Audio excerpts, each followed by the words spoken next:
أعوذ بالله من الشيطان الرجيم. بسم الله الرحمن الرحيم. يريد الله ليبين لكم ويهديكم سنن الذين من قبلكم ويتوب عليكم والله عليم حكيم.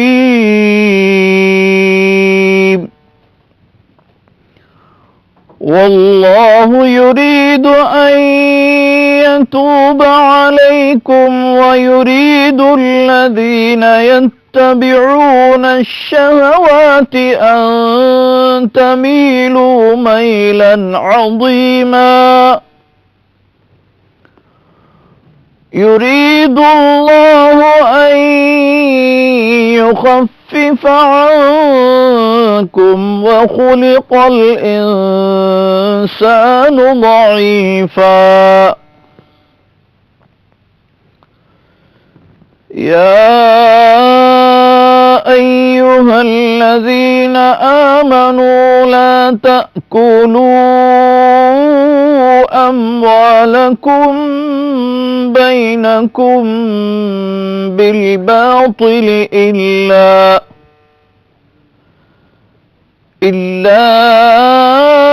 أن تكون تجارة عن تراض منكم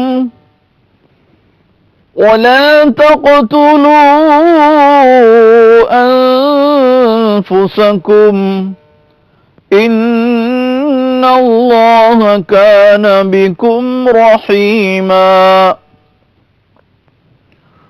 ومن يفعل ذلك عدوانا وظلما فسوف نصليه نارا وكان ذلك على الله يسيرا.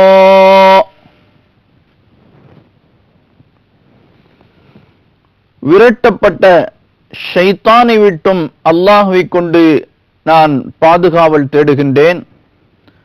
அளவற்ற அருளாளனும் நிகரற்ற அன்புடையோனுமாகிய அல்லாஹ்வின் திருப்பெயர் கொண்டு துவங்குகின்றேன். அல்லாஹ் தன் கட்டளைகளை உங்களுக்கு தெளிவாக்கி உங்களுக்கு முன்னிருந்த நல்லவர்கள் சென்ற நேரான வழியில் உங்களையும் செலுத்தி உங்கள் குற்றங்களை மன்னித்து உங்கள் மீது அன்பு புரிவதையே விரும்புகின்றான். அல்லாஹ் நன்கறிந்தவனும் ஞானமுடையவனுமாக இருக்கின்றான். அல்லாஹ்வோ நீங்கள் பாவங்களிலிருந்து மீளுவதையே விரும்புகின்றான். எனினும் முற்றிலும் சரீர இச்சைகளை பின்பற்றி நடப்பவர்களோ நேரான வழியிலிருந்து நீங்கள் முற்றிலும் சாய்ந்து பாவத்தில் ஆழ்ந்து விடுவதையே விரும்புகின்றனர். அன்றி அல்லாஹ் தன் கட்டளைகளை உங்களுக்கு இலகுவாக்கவே விரும்புகின்றான். மனிதன் பலவீனமானவாக படைக்கப்பட்டுள்ளான். நம்பிக்கையாளர்களே, உங்களுக்குள் சம்மதத்தின் பேரில் நடைபெறும் வர்த்தக மூலமே அன்றி உங்களில் ஒருவர் மற்றவரின் பொருள்களை தவறான முறையில் விழுங்கிவிட வேண்டாம். அன்றி இதற்காக உங்களில் ஒருவருக்கொருவர் சச்சரவிட்டு வெட்டி கொள்ள வேண்டாம். நிச்சயமாக அல்லாஹ் உங்கள் மீது மிக்க அன்புடையோனுமாக இருக்கின்றான். எவரேனும் அல்லாஹ்வின் வரம்பை மீறி அநியாயமாக இவ்வாறு செய்தால் நாம் அவரை மறுமையில் நரகத்தில் சேர்த்து விடுவோம். இவ்வாறு செய்வது அல்லாஹ்வுக்கு மிக சுலபமானதே.